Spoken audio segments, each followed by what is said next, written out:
لیکن ابھی بھی بورسا کو فتح کرنا اتنا آسان نہیں تھا۔ بازنطین نے بورسا کی حفاظت کے لیے ایک بہت بڑا قلعہ تعمیر کروایا ہوا تھا۔ اس کی لمبائی 3400 میٹر تھی، یعنی کہ 3.4 کلومیٹر۔ شہر کے 6 دروازے تھے اور 14 برج تھے، اور ان برجوں پر تمام حفاظتی اقدامات کیے جا چکے تھے۔ اگر شہر پر حملہ کیا جاتا تو عثمانیوں کو پہلے ہی ختم کر دیا جاتا۔ اس لیے اب عثمانی یہ سوچ رہے تھے کہ بورسا شہر کو حاصل کس طرح کیا جائے۔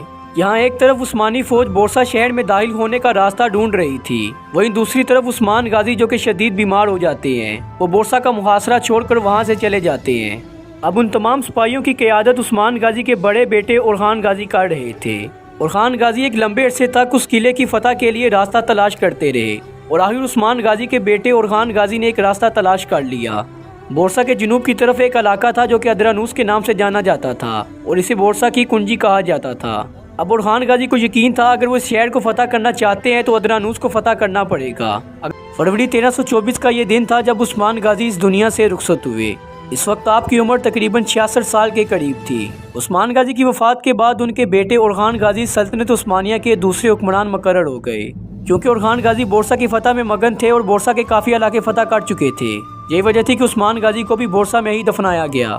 ان کی وفات کے بعد اورخان غازی ایک بار پھر سے محاصرے کو جاری رکھے ہوئے تھے۔ اب بورسا کا گورنر جس کا نام اقرانوس تھا وہ کافی مایوس ہو گیا۔ اسے یقین تھا کہ اب اورخان غازی بورسا کو فتح کر کے ہی دم لیں گے، اور قسطنطنیہ کا حاکم یہ بات جان چکا تھا کہ اورخان غازی کو روکنا اتنا آسان نہیں ہے۔ جب شہنشاہ کو یہ محسوس ہوا کہ اورخان غازی کو روکنے کے لیے وہ کوئی بھی اقدامات نہیں کر سکتا، تو اس نے بورسا کے گورنر اقرانوس کو